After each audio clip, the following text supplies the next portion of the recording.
Assalamualaikum warahmatullahi wabarakatuh teman-teman. Jumpa lagi bersama saya Anton. Di video ini kita masih membahas soal P3K keperawatan. Dan pada kesempatan kali ini kita membahas soal tentang manajemen keperawatan. Langsung saja kita ke soal yang pertama. Perawat mendapatkan gambaran kondisi pasien yang menjadi kelolaan dari ketua tim saat prekonferensi. Salah satu pasien dalam kondisi kebersihan diri dibantu, ambulasi dibantu, pengobatan lebih dari sekali. Pemasukan dan pengeluaran intake cairan diminta untuk dicatat. Perawat diminta untuk segera memberikan asuhan keperawatan pada pasien setelah konferensi selesai. Apakah tindakan keperawatan selanjutnya pada masalah tersebut? A. Melanjutkan pengkajian pada pasien. B. Membaca prosedur perawatan pasien. C. Menentukan tingkat ketergantungan pasien. D. Membuat rencana asuhan keperawatan pasien. Atau E. Mendiskusikan kondisi pasien bersama dokter. Pada kasus di atas, setelah mendapatkan gambaran tentang kondisi pasien, maka perawat profesional perlu melanjutkan pengkajian pada pasien dan melaksanakan asuhan keperawatan berdasarkan rencana keperawatan yang disusun oleh ketua tim. Jadi, melanjutkan pengkajian pada pasien yang A. Soal berikutnya. Perawat baru ditempatkan di ruang rawat inap penyakit bedah ditegur oleh ketua tim karena dianggap terlalu lama dalam menyiapkan peralatan tindakan untuk tindakan perawatan luka. Perawat tersebut menjelaskan bahwa ada peralatan yang perlu diperiksa ketersediaannya terlebih dahulu. Apakah tindakan selanjutnya dari ketua tim? A. Melakukan pendampingan. B. Mengevaluasi kemampuan perawat baru. C. Memberikan orientasi ulang persiapan tindakan. D. Menunjuk perawat senior memberikan bimbingan. Atau E. Menyusun program monitoring untuk perawat baru. Kira-kira yang mana teman-teman? Jawabannya adalah yang B. Mengevaluasi kemampuan perawat baru. Biasanya alat-alat tindakan untuk prosedural sudah siap untuk digunakan, sehingga apabila ada perawat baru yang lama dalam menyiapkan peralatan, maka perlu dikaji ulang kemampuan perawat tersebut. Jadi harus dievaluasi lagi. Soal nomor 3. Hasil survei tentang lama rawat pasien di ruang penyakit dalam didapat data 3 pasien dirawat selama 4 hari, 5 pasien dirawat selama 7 hari, 7 pasien dirawat selama 4 hari, dan 5 pasien dirawat selama 5 hari. Berapa nilai ALOS pada hasil survei? Kira-kira berapa teman-teman? Jadi ini menghitung rata-rata lama rawat inap teman-teman. Caranya bagaimana? Jadi ini ada 3 pasien dirawat selama 4 hari. Jadi 3 dikali 4 ditambah dengan 5 pasien dirawat selama 7 hari. 5 dikali 7 ditambah dengan 7 pasien dirawat selama 4 hari. 7 dikali 4 ditambah dengan 5 pasien dirawat selama 5 hari. 5 pasien dikali 5 ya. Maka dibagi dengan jumlah pasien. Ada 3 ditambah 5 ditambah dengan berapa? 7 ya. 7 ditambah dengan 5. Baik, kita hitung sama-sama. 3 dikali 4 12 ditambah dengan 5 dikali 7 adalah 35 ditambah dengan 7 dikali 4 adalah 28 ditambah dengan 5 kali 5 adalah 25. Dibagi dengan berapa teman-teman? 3 ditambah 5 itu 8, 8 ditambah 7 15, 15 tambah 5 20. Kita jumlahkan. 12 ditambah 28 itu 40 ya teman-teman. 40, kemudian 35 ditambah 25 itu adalah 60. 40 ditambah 60 adalah 100 dibagi dengan 20. 100 dibagi 20 adalah 5 ya. Jawabannya berarti yang B. Baik, kita berlanjut ke soal berikutnya. Perawat dinas siang meminta izin tidak masuk kerja kepada kepala ruang karena keperluan keluarga, yaitu mengikuti undangan pengarahan minat bakat anak di sekolah anaknya.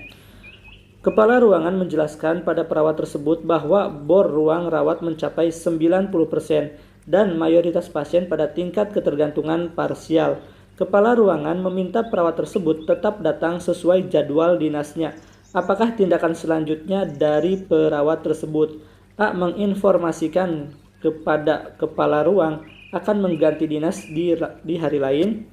B. Meminta kepala ruang tetap memberikan izin tidak masuk kerja. C. Menyampaikan kepada ketua tim akan datang terlambat. D. Menghubungi perawat lain untuk menggantikannya. Atau E. Tetap bertugas sesuai jadwal dinas. Kira-kira yang mana teman-teman? Di sini kepala ruangan mengambil sikap otokratik ya. Jadi mengambil keputusan sendiri untuk kepentingan pasien safety karena bornya itu 90, kemudian mayoritas pasien ketergantungan parsial. Jadi jawabannya harus tetap bertugas sesuai jadwal. Karena kepala ruangan sudah memutuskan untuk tetap masuk ya, jadi tidak mengizinkan.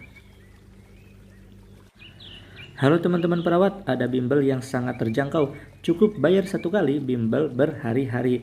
Bimbelnya 10 kali pertemuan dari jam 20.00 sampai jam 21.30 waktu Indonesia Barat. Teman-teman akan mendapatkan rekaman, modul, dan 2 kali tryout. Harganya sangat terjangkau, hanya 150.000.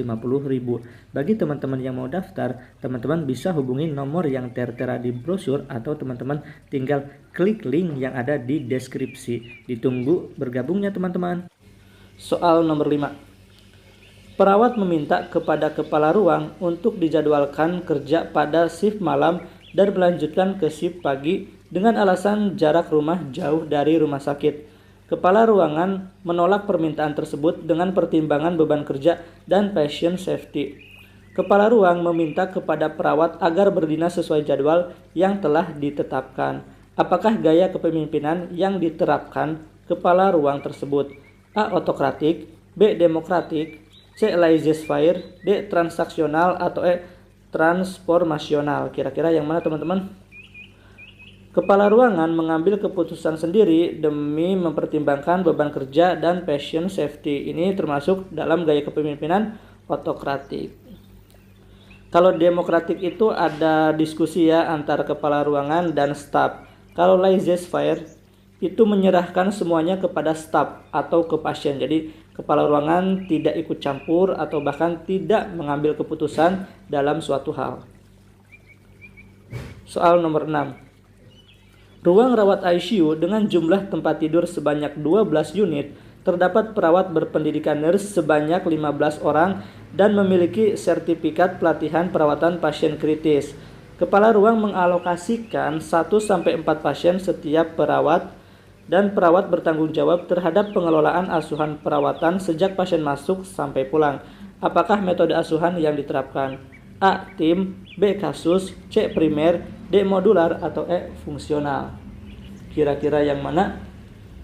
Ya sudah cukup jelas ya teman-teman. Ini bertanggung jawab terhadap pengelolaan asuhan keperawatan sejak pasien masuk sampai pulang. Berarti ini metode asuhan keperawatan primer atau primary nursing.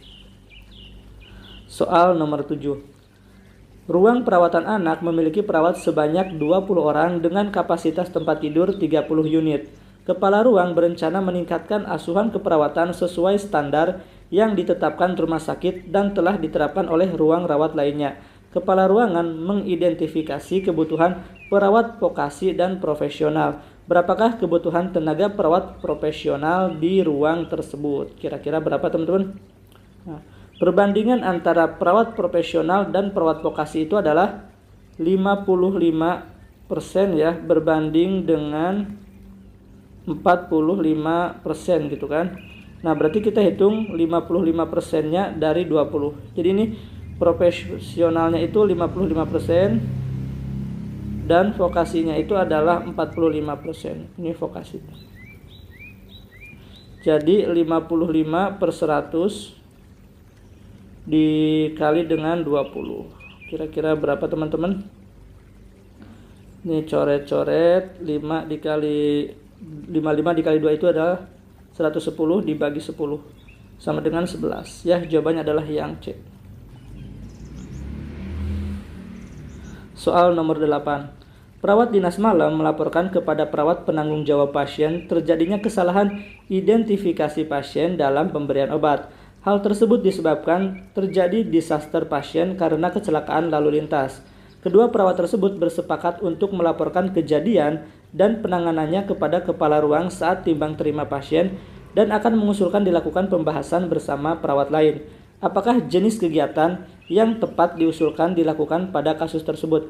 A. Konferensi, B. Laporan pagi, C. Ronda keperawatan, D. Komunikasi esbar, atau E. Diskusi refleksi kasus. Kira-kira yang mana?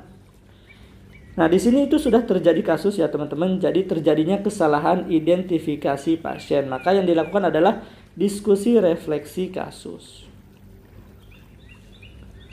Soal nomor 9. Perawat primer dan perawat asosiat dinas pagi sedang menerima laporan di nurse station dari perawat asosiat dinas malam tentang kondisi pasien dan setelah laporan selesai berkeliling ke ruang rawat untuk memastikan kondisi pasien. Perawat primer melakukan identifikasi permasalahan pada pasien untuk memastikan arahan asuhan perawatan yang akan diberikan pada perawat asosiat.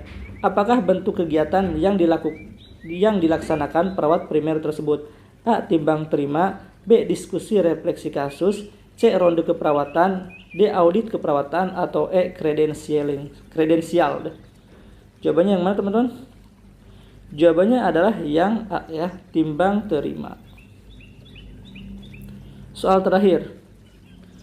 Seorang perempuan berusia 35 tahun dirawat selama 2 hari dengan keluhan sesak napas.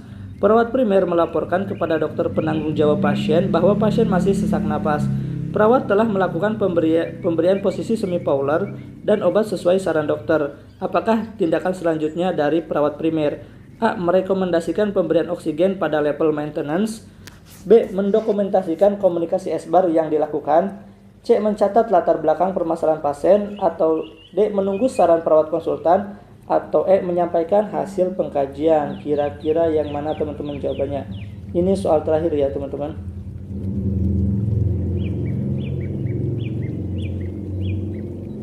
Jawabannya adalah merekomendasikan pemberian oksigen pada level maintenance.